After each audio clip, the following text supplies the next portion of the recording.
we were at the point where we were going to do an episode on Pan's Labyrinth because there were no adaptations of the story. It just had Pan in it. There's a fawn. Yeah. Why not? It's a good movie.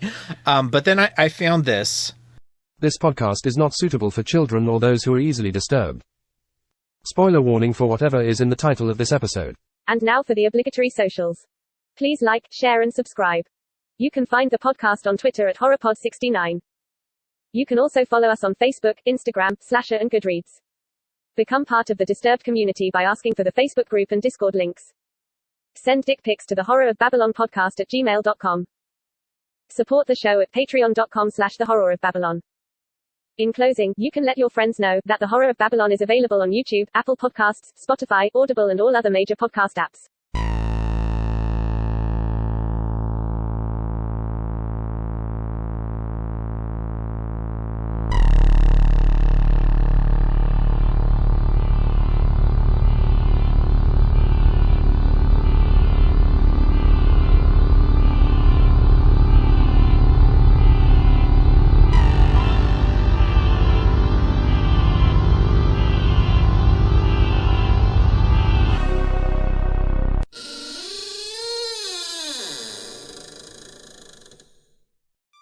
Welcome to episode 124 of The Horror of Babylon, where we discuss Arthur Machen's The Great God Pan, a graphic novel adaptation of the classic Victorian horror.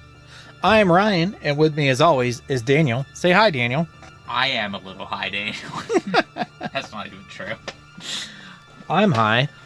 I'm high on the support we get from our patrons, including Abigail the First, Breaker of Chains, Mother of Dragons, and Logan, the Full Metal Patron, and Ben the Fourth, Patron of Hope, and Mia the Fifth, the Rainmaker. Makes it rain, yo. And Sierra the Sixth, the Keyblade Patron. The wonk. And thank you to Forestman Comics and Gaming, which you can visit at the Morgantown Mall in Morgantown, West Virginia, the Mall at Robinson in Pittsburgh, Pennsylvania. You can shop online at fourhorsemen.tcgplayerpro.com. And if you make it in the store, say hello to Ronald III, Grampus of Christmas. He will be the one standing in the corner with his nose against the wall with a noose in his hand, muttering unintelligible things. Trigger warning. Second verse is same as the first. Forced experimentation, suicide, forced impregnation, sexual assault vibes.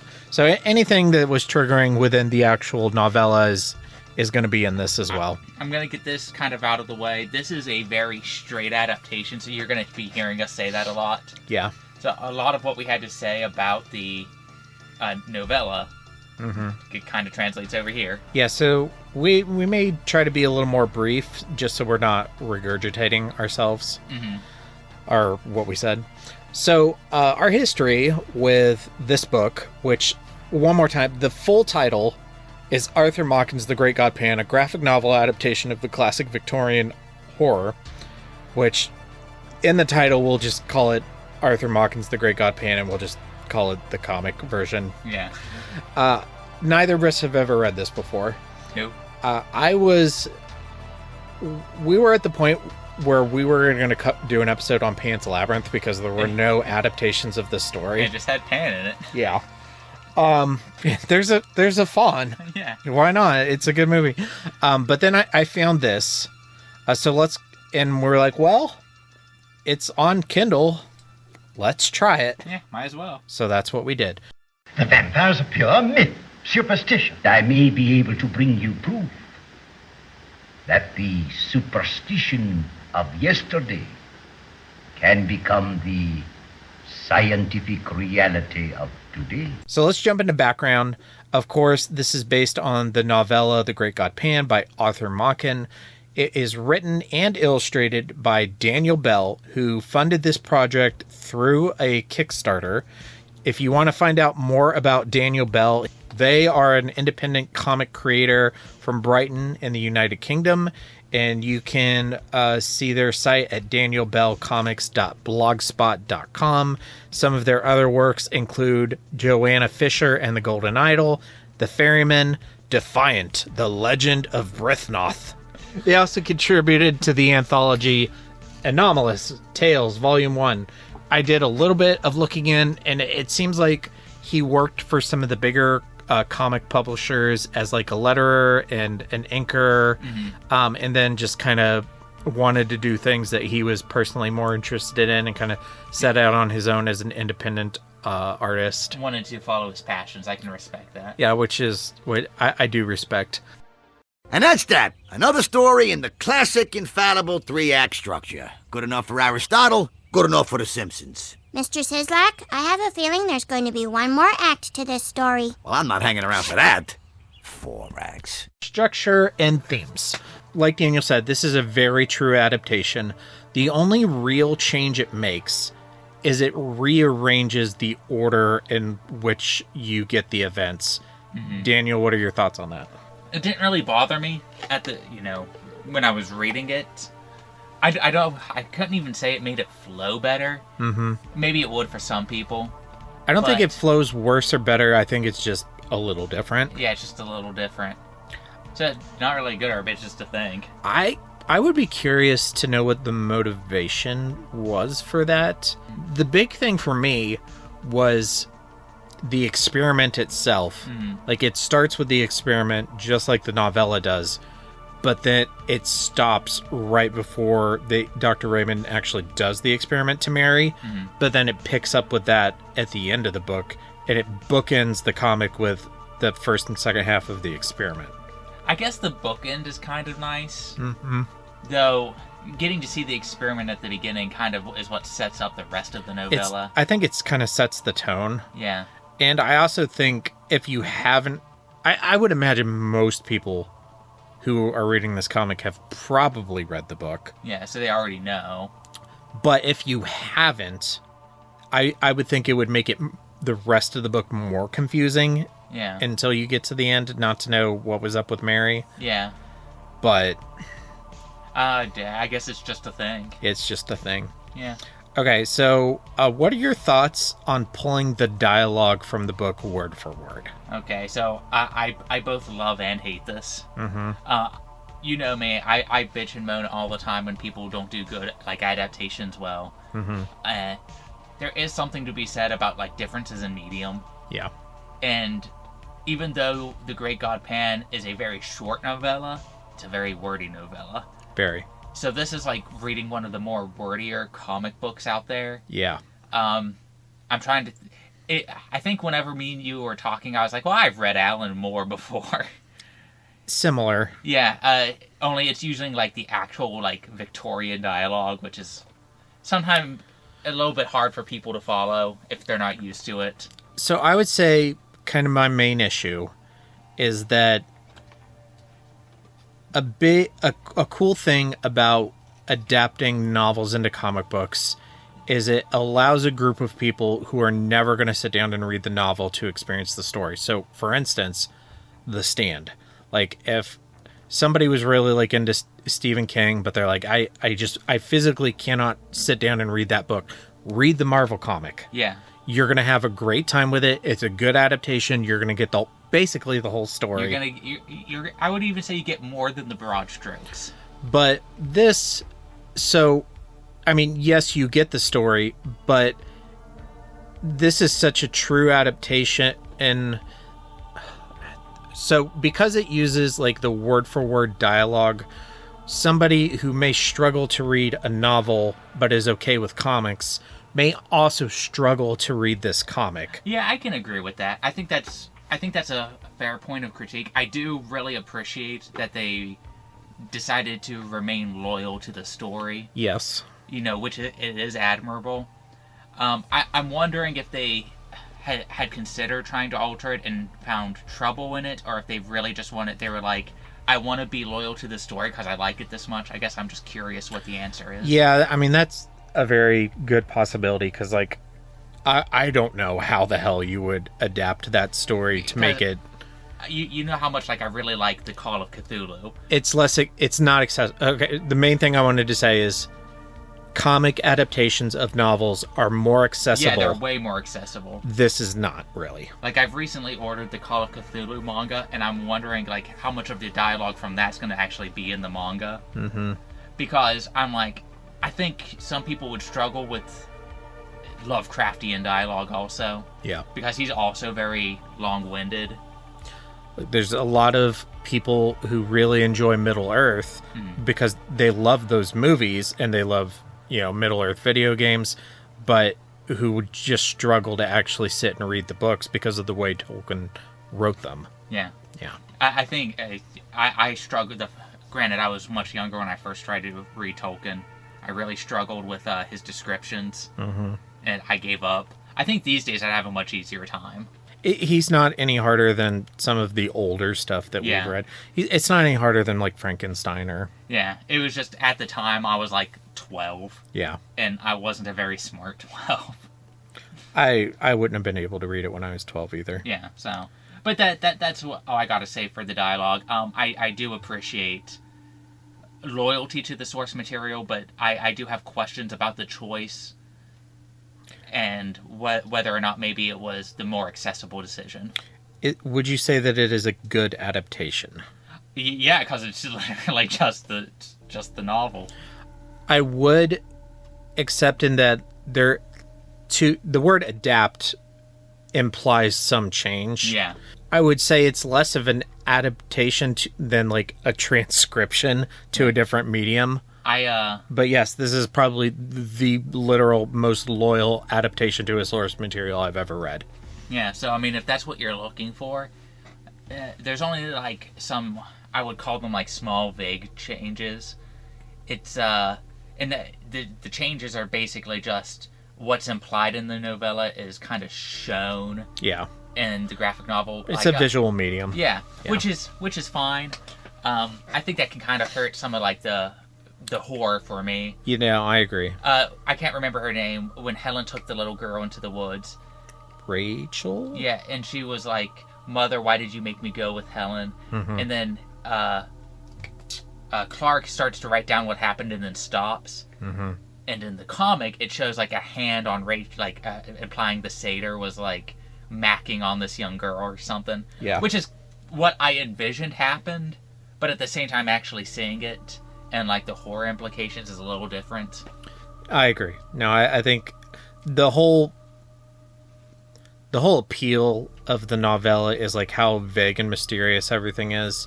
And you lose a little bit of that in translation for a comic book, but yeah. And if that's not something that bothers you, then that's going to be fine. Or maybe that'll freak you out more to know what happened. I know some people who hate vague horror because they're like, why would I be scared? I didn't know what happened. Yeah. So. Would you say that it's effective or entertaining? Yeah, I mean, I had a decent time reading it. But then again, I'm coming at it as like a fanboy of the novella. Mm-hmm. So I'm like, oh, somebody adapted, and that just makes me excited. Like, if somebody made like a short fan film of this, I can't imagine it would make a good like long movie, unless like Guillermo del Toro did it. He just remakes Pan's Labyrinth, but with like worse implications. Ooh. I'd watch it. This, but horror. They're coming to get you, Barbara. Okay, so let's jump to characters, and we're not going to go through all of them again. Yeah, but just like generally, how did you like the characters, like how they were visually adapted? Oh, we talked about this. Maybe it was before we actually recorded. Hiya! Happy Easter! But we talked about how sometimes, especially the way the novella's written, it was hard to remember who was who for a minute. Yep. And when I did the characters, I had to put notes in there over like, this is the person who did this, this is the person who did this, to help keep them straight when we talked about them. And who is the artist on this, the writer? Daniel Bell. Bell race swapped a couple of people, or at least made like Clark super dark.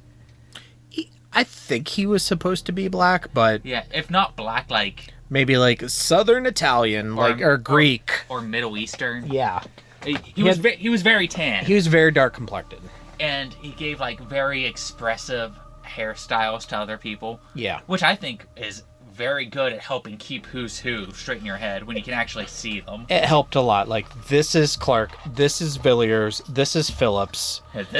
I actually loved the way he drew Helen, because it was kind of how I pictured her. Yeah. I compared her to Sadako from the Ring novel, where she did look like it. Where she looks like a girl, but there's just something a little off about her. Mm-hmm. And I was like, he kind of got that, like, and if you've read The Ring, you know why there's, like, a slight masculine trait to Sadako. We won't get into that now, but you can check out our episode on Ring. And there's also kind of a slight masculine trait to the way he drew Helen, which also kind of plays into the ending with the shape-shifting and the... And if you are listening to the audio version of this on Spotify or Apple Podcasts or whatever, I will be including art from the comic book in the video version of this podcast on YouTube. So maybe check us out on YouTube and give us a like and a sub while you're there. I'd probably, like, if it wasn't something that would be a hassle to get rights to or something, I'd be like, this guy could draw a Ring adaptation. Yeah. He could do something like that. That would cost money. Yeah. If the job offer ever comes, though, don't turn it down. Yeah, do it. Daniel Bell, do it. I'll kill you all! I'll drive you crazy, and I'll kill you all! I'm every nightmare you ever had. I am your worst dream come true. I'm everything you ever were afraid of. Alright, scary shit. Is this comic scary? Unfortunately, I think it's significantly less scary for me than the novella because, again, it shows some of the things. Yeah. But also just... I don't find comics as scary that often. No. There's a few Junji Ito ones that get under my skin, but they, like, play on specific body horror things. I love horror comics, but I almost never find them as scary as horror novels because you're just losing the whole, like, it's in your head aspect, and you can make it so much worse than it actually is. I have finally found one horror comic that is terrifying me, and it's because it is basically just what my night terrors are, and he's, like, putting it on the page. I'm like, this reminds me of when I have sleep paralysis. And so... Ooh. And that's a PTSD radio. Also, I don't think, like, the art style, the direction that he chose... It's not conducive to horror. Yeah. I do like the way some of the... Like, I like the way Helen's drawn. Yeah, I'm not criticizing the art itself. It's just, it's not a very scary... art style. Yeah. It is distinct. Like, I imagine if I see more of this guy's work, I'll recognize it. Yeah, like, let me pull up the cover for his book, The Ferryman. Even the cover kind of reminds me of something Panish. Yeah, and here's the clip from the book. Yeah. Yeah. I might check out some of his other work just to see like how he does with dialogue on his own. Yeah, I'm actually curious about reading this one. Yeah. Just check it out here real quick. It's $3. That's not bad. On Kindle. Do they got a physical copy? Doesn't look like it on here. No. Okay, so yeah, it's £5. Add it to the cart. And let's check out and see how much the shipping is from Europe. £7. Oh, £7. And that, I think the pound is less than $1. So honestly, that's not bad. So let me... $14.81. So, okay, that wasn't so bad. Yeah. We can add that to our rating list. Well, I don't think I even prefer it to be more graphic. I just... Hold on. They can't read it. Would you prefer it to be more graphic? Oh, yeah. Sometimes I forget that we're mostly audio. I don't know if I'd prefer it to be more graphic, because a lot of the things I like about the novella are the implications. I think I'd prefer it to be drawn darker, I guess. Mm-hmm. I think maybe I would have liked it to be more graphic just because it would have been a take. Yeah, maybe different. Yeah. I almost kind of wish it was in black and white. Yeah, that's something I wanted to say. Generally, when I do find a comic spooky, it's normally a manga, and I think that's usually being in black and white helps. Yeah. I think the colors can be distracting. Yeah. Maybe I grew up reading more manga than colored comics, so maybe that's just me. But though bright, vibrant colors are very like panish. Yeah. So.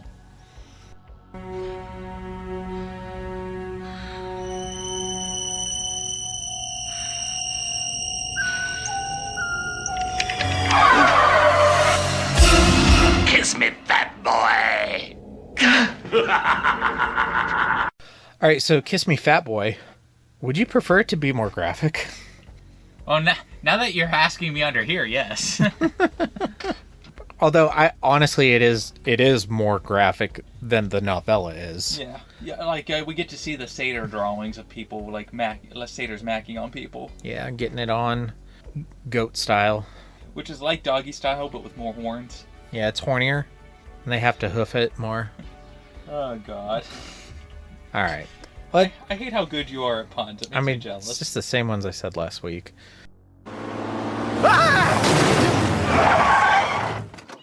Oh my God! Are you Stephen King?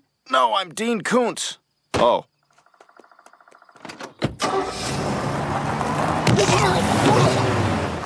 All right, let's go to Kings and Koontz. Daniel, what is your king for Arthur Machen's The Great God Pan?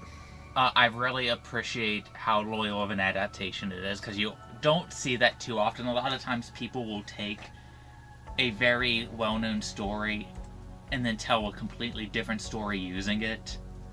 And sometimes I get really annoyed with that. I'm sure Brian's had to hear me rant about this all the time, where I'm like, why don't you just make your own thing at that point? Mm-hmm. And so this is basically my wish of somebody going, this is the story that you wanted. Yeah. And guess what my Koontz is? The same thing. Yeah.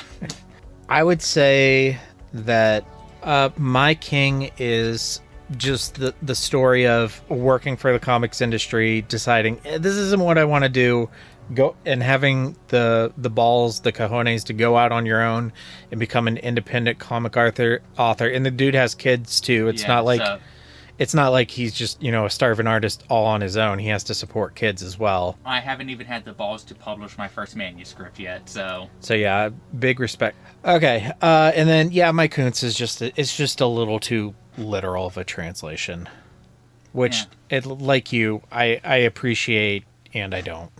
Yeah, and it's not like it made me hate it. It just made me question a few things. Mm-hmm. And, mostly because I have an okay time with it, but I kept imagining like the hypothetical reader. Yeah, I feel like just somebody who is like, oh, I want to read that book, but it's it was written like 100 years ago, and I have trouble with old literature. I'm gonna check out this comic instead. I don't think they would have a much easier time with this comic. Yeah, I think that's one of the things that you can use comics for. I think comics are really good for getting people into reading. Like you start with like your Supermans or your Marvels, you get them used to dialogue flow, and then then maybe you hand them something a little bit heavier, and that's how I got into reading, as I started with comic books. Right. Me too. Same. Rankings. I have it last on my list. Not necessarily calling it out as bad or anything. We haven't really read a comic that I like strongly dislike. The previous to this, the last comic on my list was Let Me In Crossroads, which isn't bad, just wasn't anything special. Yeah, I mean, and look how many Junji Ito things we got on here. Yeah. So it's my new number 16, below Let Me In Crossroads. I'm actually going to put it above Master of the Future. Your new number 14, below The Sad Tale of the Principal Post and above Master of the Future. Yeah. And I'd have a hard time ranking a lot of things above something Junji Ito. So. Yeah, no. Yeah, it's no Junji Ito. Day was my number 1. Yeah. But still, that's also Tezuka. Osamu Tezuka, yeah.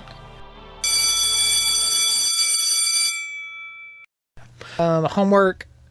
How would you adapt The Great God Pan for a different medium?